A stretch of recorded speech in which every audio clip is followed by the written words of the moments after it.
Mul on tore olla siin ja aitäh Anu kutsumast ja usaldamast. Ja mul on hea meel alustada oma ettekannet Ulla just saabunud kommentaariga, mida te kõik siin näete. Ma just vahetasin oma slaidid välja, sest ma olin leidnud 2 kirjaviga oma ettekandes, aga seda, mis siin kõige suuremalt on, seda ma ei märganud. Aitäh, Ulla! Nii, ma olen selline kõneleja, kes tavaliselt liigub, aga ma tean, et siin, või kuulen, et see põrand siin kriuksub, ma katsun siis paigal püsida ja minna teema juurde. Et nagu sissejuhatuseks öeldi, siis minu taust ei ole üldse seotud muuseumitega, vaid eelkõige siis hetkel toimetan teadusmaastikul, mis ei tähenda, et ma muuseumitega üldse kokku puutunud ei ole. Ma olen oma elu jooksul olnud päris mitme näituse meeskonnas ja muu hulgas siis toonud Eesti rahvanegi mõnegi iidse inimsäilme ja nendega seotud loo. Ja täna ma siis proovin rääkida sellest või võib-olla siis pigem mitte pakkuda valmis lahendusi, vaid ergutada meid kõiki koos mõtlema selle üle, kellele võiksid kuuluda iidsed inimsäilmed, kui siis üks selline sensitiivne või tundlik pärandi või siis kollektsiooni liik meie muuseumides. Ja ma proovin seda siis lahendada kogukondade ja siis inimsäilmete kokkutoomise abil. Nii, ma vaatan, kas see nüüd liigub. Jah. Ja ma olen siia siis kirja pannud väljakutsed küsimustena, mis seostuvad inimsäilmete ja nende kuulumisega siis kellelegi.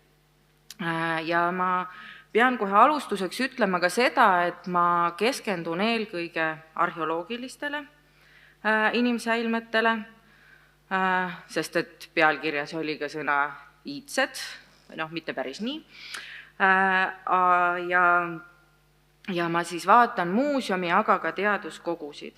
Ja ma ei keskendu siin siis meditsiinikollektsioonidele, mida meie muuseumides ka on ja mille jaoks võib-olla siingi välja käidud mõtted või küsimused tegelikult relevantsed on, aga et sellega see on võib-olla hoopis teine teema, millega mingis teises kontekstis edasi minna.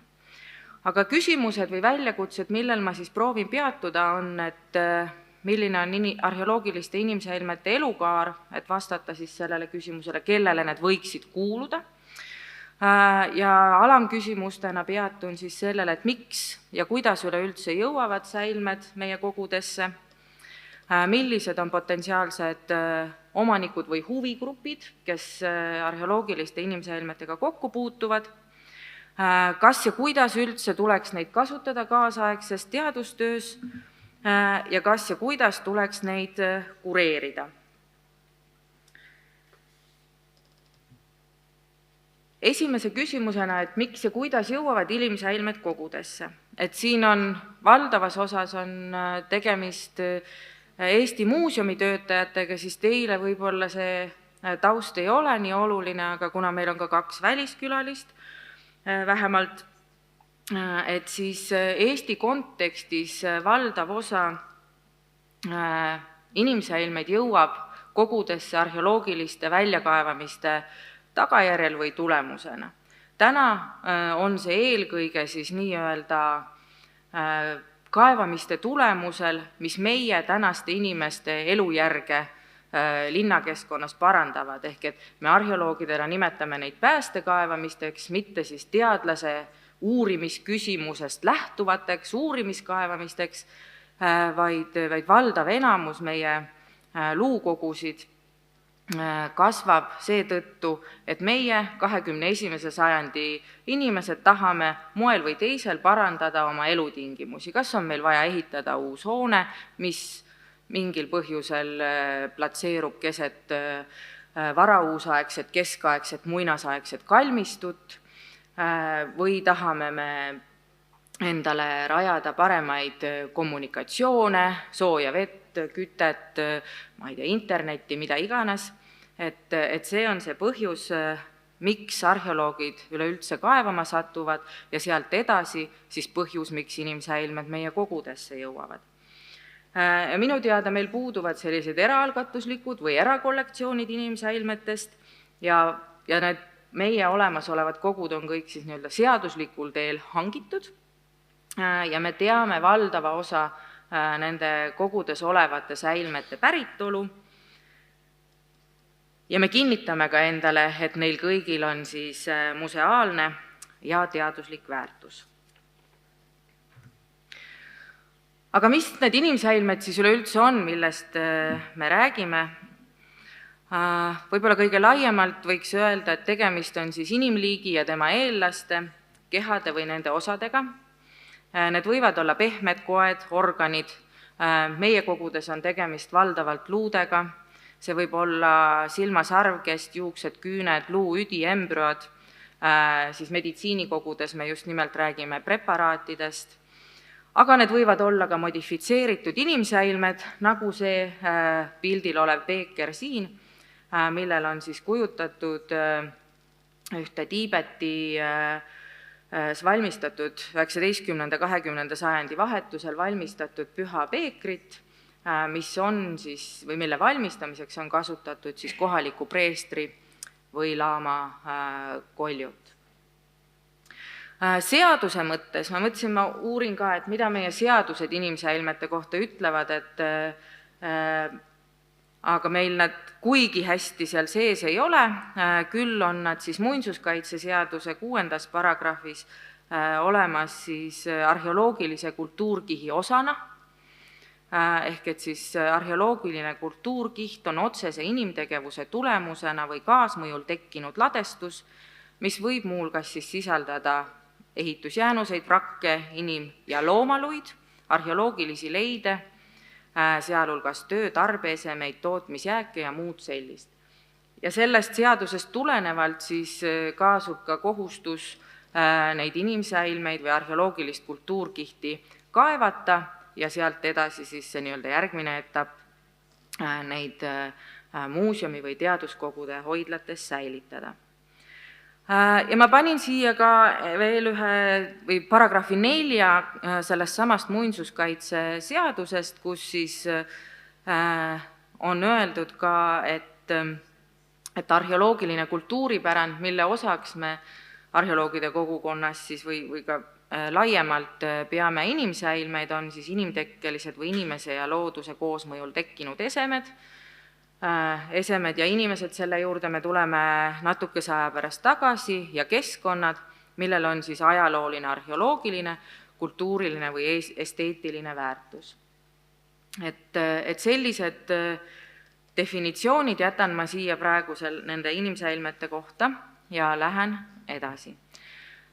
Et see, mis teeb inimsäilmed keerukaks, ühelt poolt nii uurijale kui kindlasti ka koguhoidjale või kollektsiooni, terviku kollektsioonina ja ühtlasi ka siis sensitiivseks või tundlikuks koguks nii-öelda muudab, on see, et me tajume neid sellisel subjekt-objekt teljel. Toon lihtsa näite, et mina uurijana võin vaadelda, ütleme nii, et mingisugusest inimluust võetud proovi, ütleme, ma eraldan oma teadustöös inimluudest kollageeni, et rääkida lugu minevikus elanud inimeste toitumisest. Ja see proov, ehkki inimese osa, kunagi elanud inimese osa, on minu uurimisobjekt. Ta ei ole sel hetkel seal tuubis elav inimene. See on objekt, mida ma uurin, mille kohta ma saan teatud andmelised väärtused ja pärast seda hakkab see rääkima meile juba lugusid minevikust. Aga need kogukonnad, kelle liikmeid me arheoloogidena uurime, nemad kindlasti ei näe neid säilmeid objektina. ja sinna see keerukus peidetud ongi. Need on kunagi elanud inimesed, need on kellegi emad, isad, vennad, õed, tütred, pojad, vanaemad, vanaisad. Need ei ole uurimisobjektid, nad on subjektid.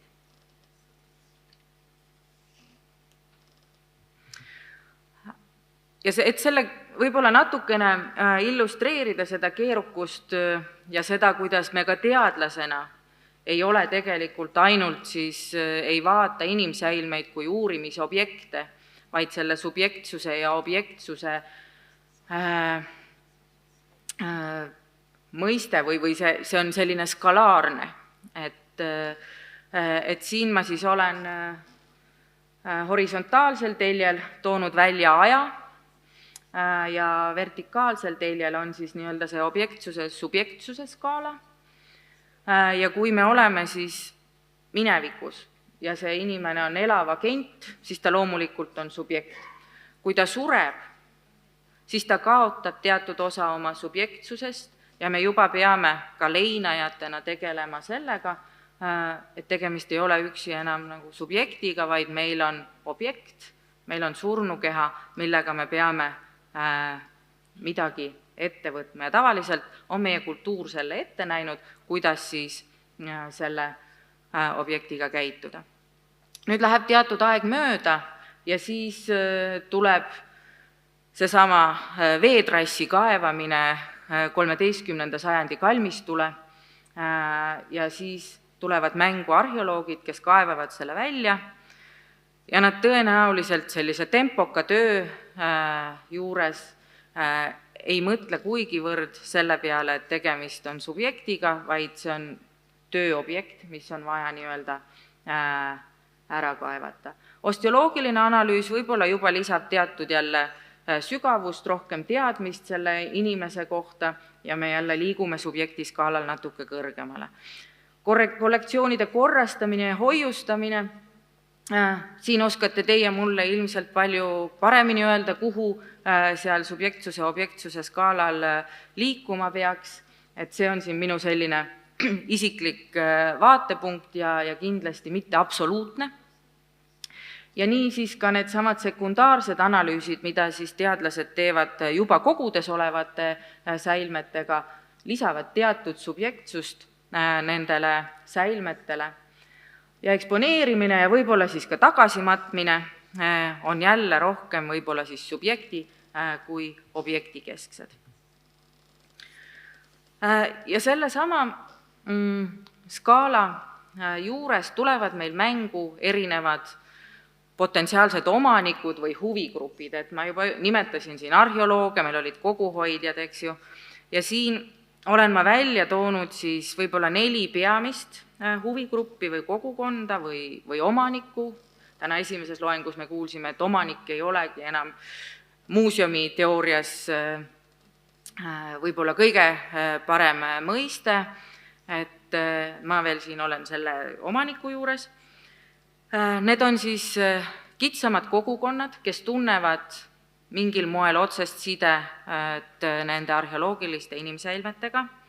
Siis on meil riigina, ühiskonnana teatud ootused ja seos meie territooriumilt välja kaevatud või leitud inimsäilmetega.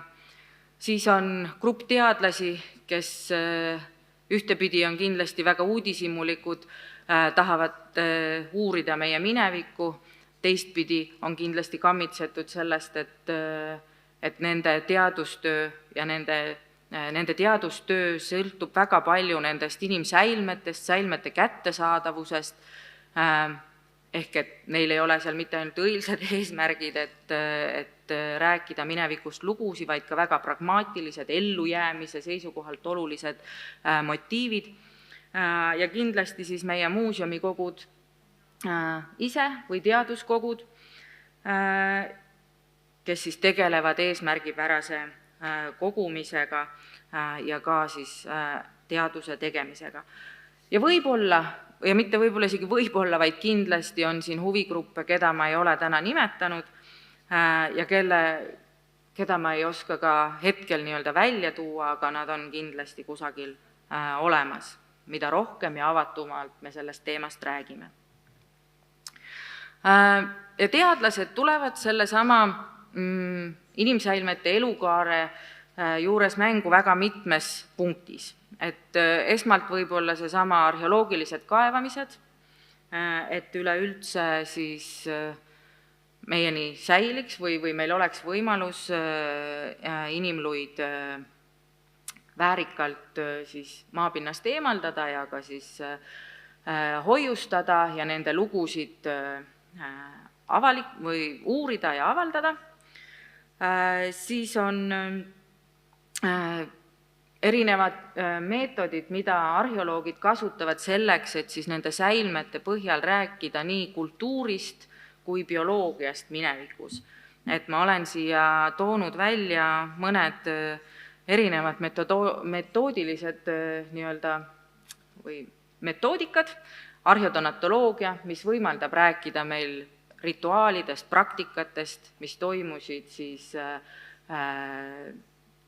matuste ajal, osteoloogia, mis räägib meile inimese vanusest, soost, tema eluajal põetud haigustest, füüsika, mis aitab meil dateerida, kui vanade luustikega või säilmetega meil tegemist on, arheokeemia, mis teeb praegu kolmandat teadusrevolutsiooni arheoloogia teaduses, võimaldab rääkida nii toitumisest, päritolust, haigustest, enam-vähem nimetage ainult, genoomika, mis juhib väga paljus just nimelt seda kolmandat teadusrevolutsiooni ja ka proteoomika, mis tuleb uue teadusena ja avab taaskord mingisuguseid silmale nähtamatuid nüansse nende inimsäilmete kohta ja seeläbi siis tihendab lugusid minevikust.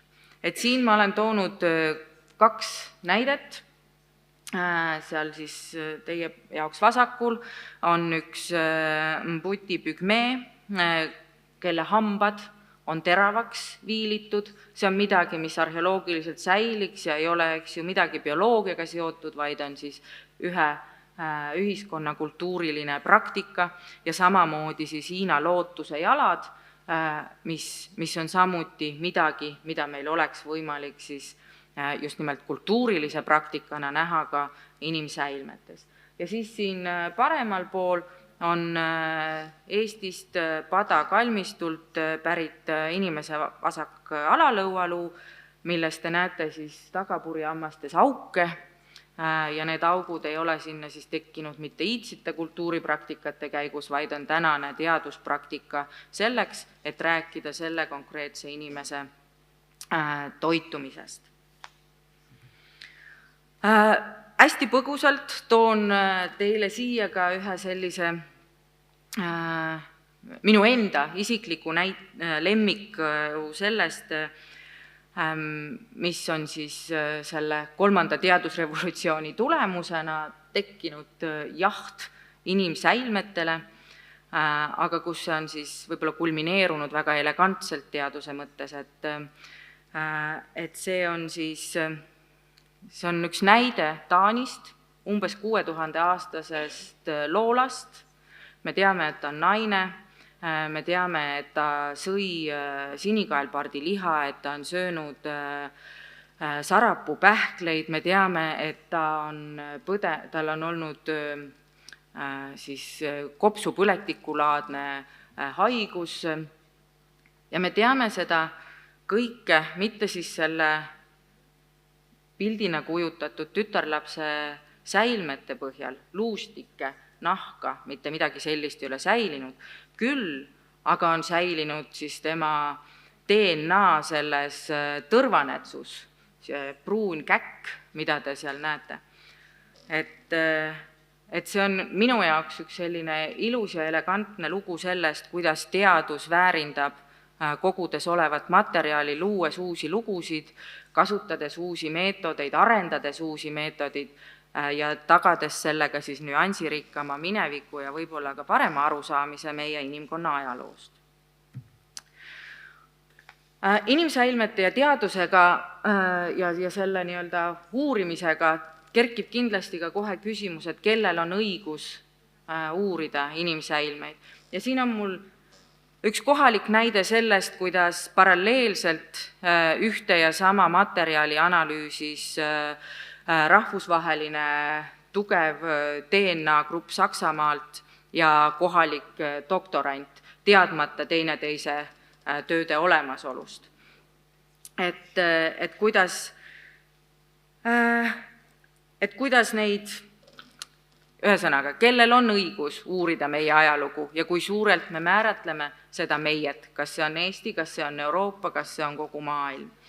Et võib-olla koguhoidja vaatepunktist on siin hea mainida seda, et tegelikult suurem dubleerimine hoiti ära, sest et need grupid siiski said üksteise olemasolust piisavalt vara teada ja doktorandil oli võimalik oma uurimistöö sihti muuta. Ehk et minu lootus on, et teadus tegelikult taas loob selle subjektsuse. Ja kui see subjektsus on loodud, siis me võime jõuda selleni, et me neid lugusid jutustame ka laiemale auditooriumile. Ja siin on üks väljavõte ühest dokumendist, kuidas inimsäilmeid muuseumites käsitleda ja see sedastab, et valdav osa inimesi on tegelikult, neil on täiesti okei, et inimsäilmeid muuseumil eksponeeritakse ja nad isegi ootavad seda, et see nendega juhtub, kui nad muuseumisse lähevad. See kindlasti on suur üldistus ja varieerub kogukonniti, riigiti, grupiti. Siin on mul üks hea näide, et see ei ole küll näituse saalist, aga elu ise tõi sellise huvitava näite ette, et siin vasakpoolsel, need on mõlemad üks ja sama uudis, kus siis ei ole uudise sisu ja visuaal esimesel pildil väga hästi kooskõlas ja võib-olla need juhuslikud või lausa suvalised inimsäilmed seal artikli päises tegelikult ei sedasta seda sõnumit, milleks on siis, et me tahame oma uue teadusprojektiga leida või tuua lood inimestest, kellel on piltlikult öeldes ümber värvid, lõhnad ja maitsed. Ja et need luud on seal välja toodud lihtsalt pilgu püüdmiseks, samas kui siis see teine muudetud pildiga artikkel rõhutab seda, millest projekt tegelikult rääkima hakkab. Ja selle mõte on siin see, et me võime eksponeerida inimluid, aga need peavad olema asjakohaselt ja läbimõeldult välja toodud ning sisu ja siis visuaali või eksponaadi kooskõla peab olema väga selgelt läbimõeldud. Küsimus, mida Eestis ei ole väga hästi läbimõeldud ja ei ole läbi räägitud, on siis säilmete tagasimatmine või säilmete tagastamine erinevatele kogukondadele.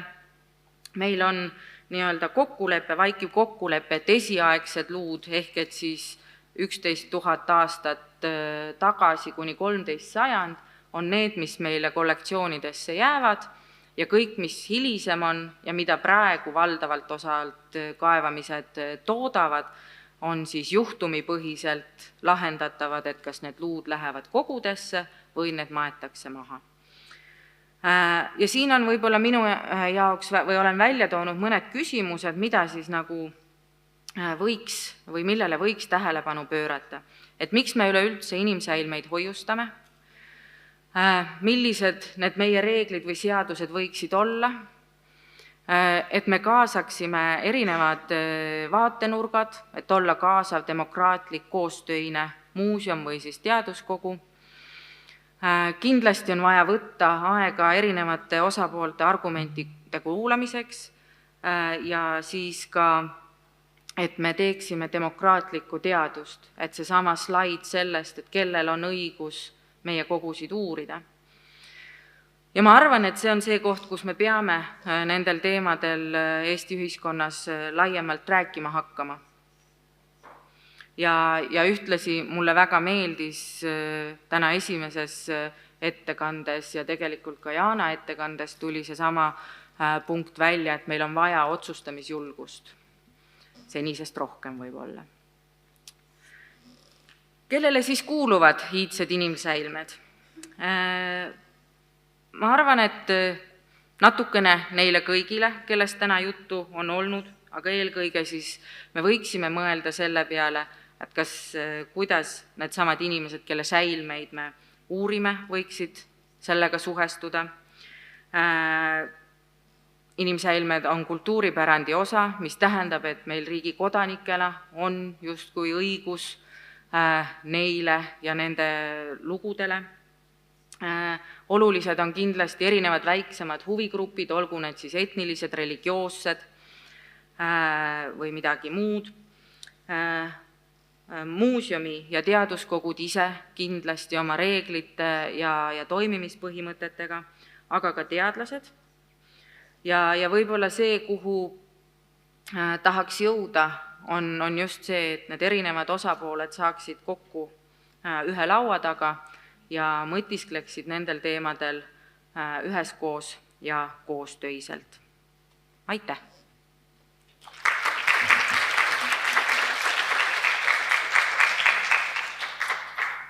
Suur aitäh! Annaks publikule võimaluse küsimusteks ja kommentaarideks.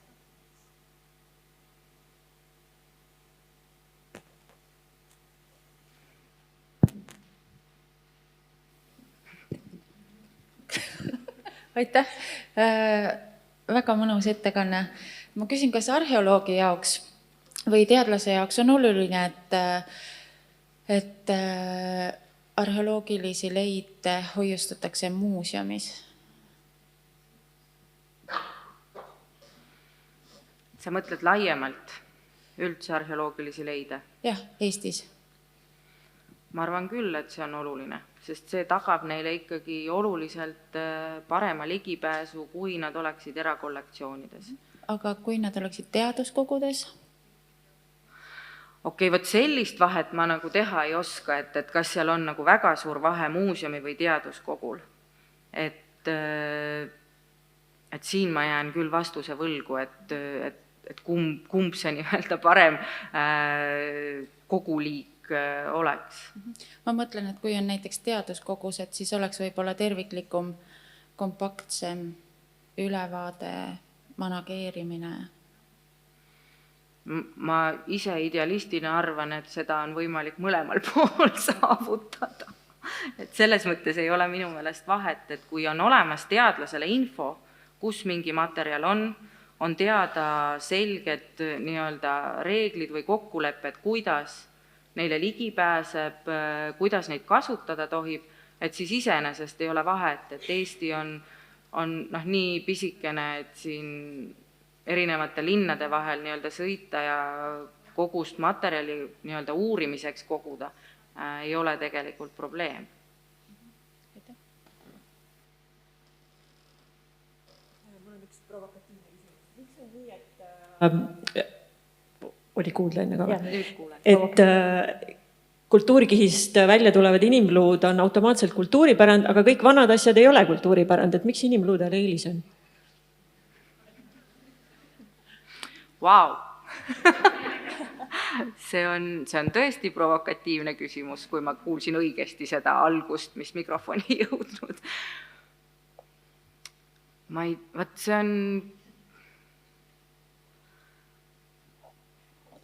arvan, ma ei oska siin nagu vastata, ma ei ole selle peale kunagi niimoodi mõelnud, aga ma arvan, et see on moel või teisel seotud ikkagi sellega, et need ei ole objektid, need on kunagi elanud inimesed. Ja mulle tundub, et tänase kultuuripärandiks, ma ei tea, automaatselt saamine võimaldab seda, et nendega käiakse ümber väärikalt ja et meil ei ole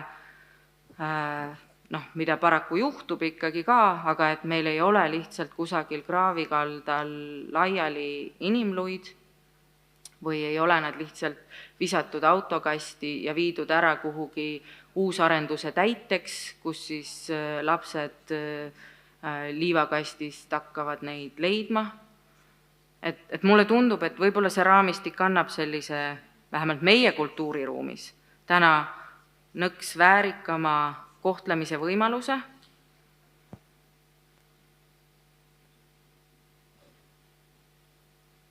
Nii, kas oli veel küsimus?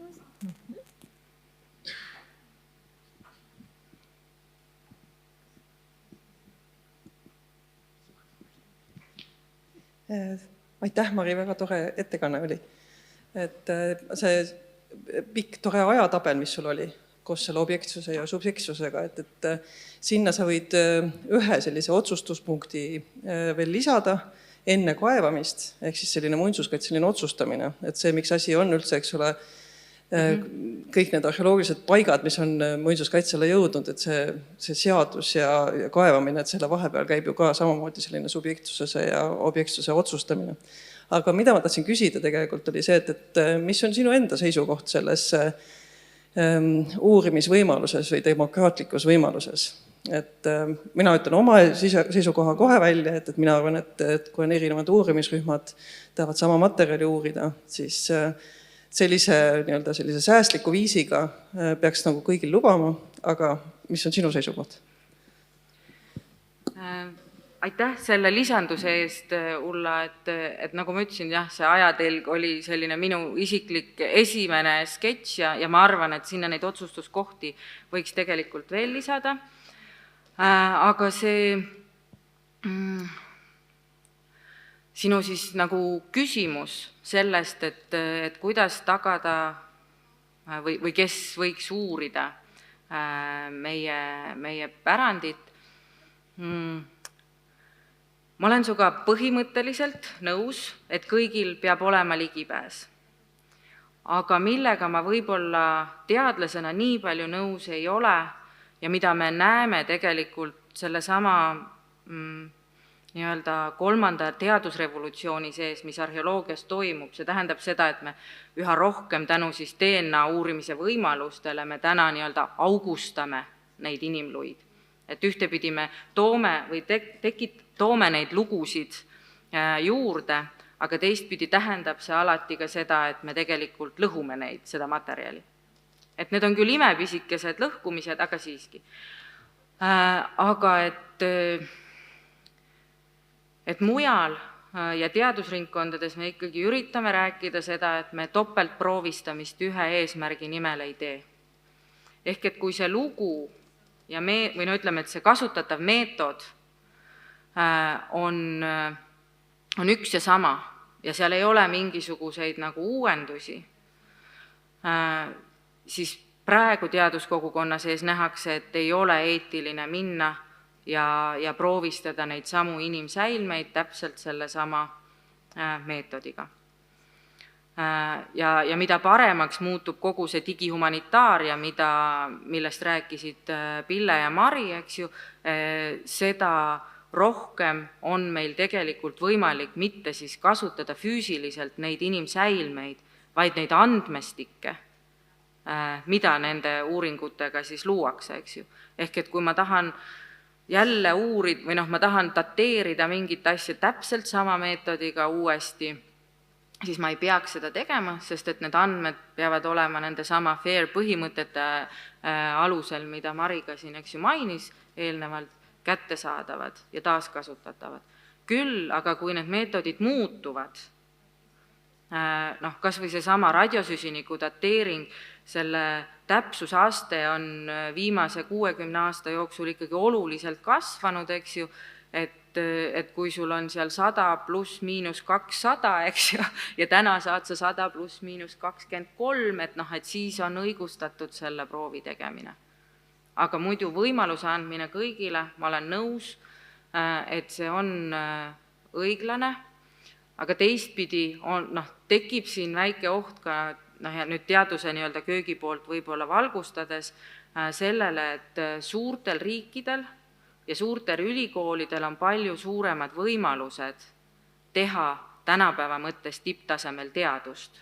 sest neil on lihtsalt rohkem ressurssi, mis võib meid üks hetk viia selleni, et kui me oma seda pärandit nii-öelda oma uurijatega ei kata, et see võib viia sellise 21. sajandi teaduskolonialismini jälle.